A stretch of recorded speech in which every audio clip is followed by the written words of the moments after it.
As some of you may or may not have noticed, I haven't uploaded for about a week, but it was for good reason. I had a son that was born, and he's here, 8 pounds, 10 ounces. But without further ado, let's go ahead and jump into today's video. You guys have seen me before. I have cooked plenty of steaks on this channel. It's one of my favorite foods, so I can't get enough of them. But the types of steaks that I cook can be pretty pricey, upwards from $10.99 per pound. Well, today I was shopping at my local grocery store and seen steaks for sale. So let me show you what we got. T-bone steaks. Now, as you can see, they're about $3.99 a pound, so I had to jump on it. This is 20 bucks for 3 T-bone steaks. I usually pay that for 1. Now, you get a bunch of different types of beef. This one isn't even labeled as to what type it is as far as prime, select, or choice. More than likely, it is a select or even uncategorized. But we're gonna try and see if we can make this cheap steak taste good. So let's jump right into it. So as you guys have seen in this channel previously, what I've always told you to do is salt your steaks beforehand. So let's pull out one of these steaks here and lay it down.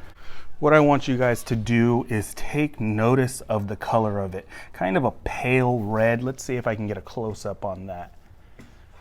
I'm not sure if it focused or not, but you guys get what I'm saying. So I want you to pay attention to the color of it, because what I always tell you to do is salt the steak at least a day before. So we're gonna go ahead and salt this thing really lightly. What's gonna happen is that salt is going to draw out moisture, and then that salty liquid is going to reabsorb back into the steak. So with our salt added, we're gonna pop it in our fridge overnight. And again, pay attention to the color. 1 overnight rest later, and here's what we've got. Now remember when I told you to pay attention to the color? We went from a pale kind of pinkish color to a bright red color. So that salt drew out the moisture and then reabsorbed back into the meat. And a nice overnight rest gave us a nice looking steak. I don't typically use garlic salt or garlic powder in a steak, but I feel like for these cheaper steaks, it's not gonna have good flavor, so we're gonna add some garlic powder to it today. So I'm gonna go ahead and hit this real nice with a nice dust of some garlic powder. And then we're gonna hit the sides too while we're at it.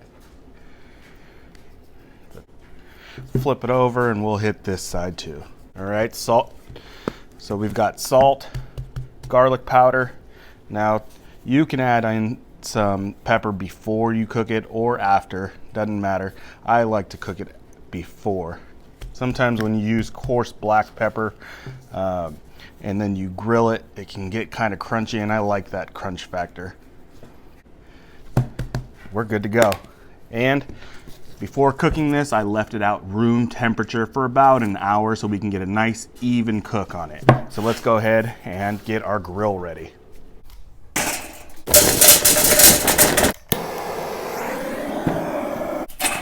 We're gonna be cooking this thing reverse sear method.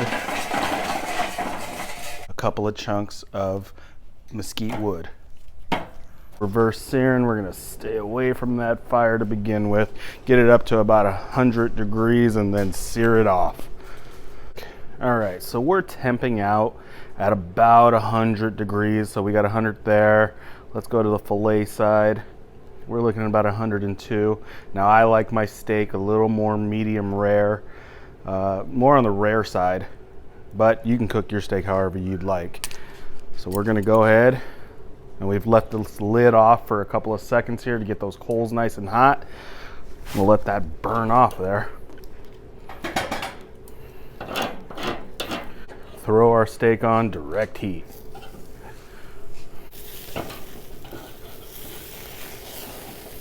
Let's flip this thing over. It's got some good weight. And let's check temps. We don't want to overcook this thing, so we're at about 108 degrees. Check our fillet side, 115. We want to keep that nice and cool. I'm going to pull this thing off about 125. Like I said, I like my steak a little bit on the rare side. And we'll cover it up and let it go. And I'll see you guys at the cutting board when it's ready. All right, so we've let this steak rest for about 10 minutes or so. So I'm ready to cut into it to give my verdict of how I feel about these cheap steaks. Nice piece just coming right off this bone. This wasn't a full T-bone, that's a lowercase t. So let's go ahead and cut into this before we cut into the fillet. Get about 4 pieces in, and then I'll show you guys what I see here. So nice rare color, just like how I like it, nice and hot still. So let's go ahead and give it a try. I think it could still use some salt. A little tough. Let's try this fillet.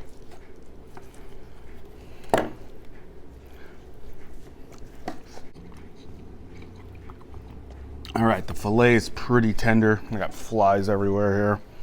Fight them off. The fillet is pretty tender. But so I pulled out all the stops on this one. Seasoned it the night before. Garlic powder, which I don't typically do. Tried to put a little bit of smoke on it. I'm not a steak connoisseur by any means. I'm just a regular working guy that every so often likes to buy a steak. And I have to say that when I do buy the steak, I don't think I'm gonna be eating these cheap ones. It almost has the flavor of like bologna.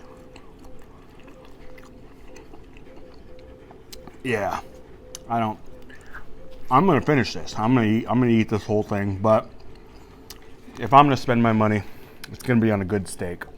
So that's my opinion for these things. I appreciate all you guys as viewers. So keep you updated with the next video. Until then, peace.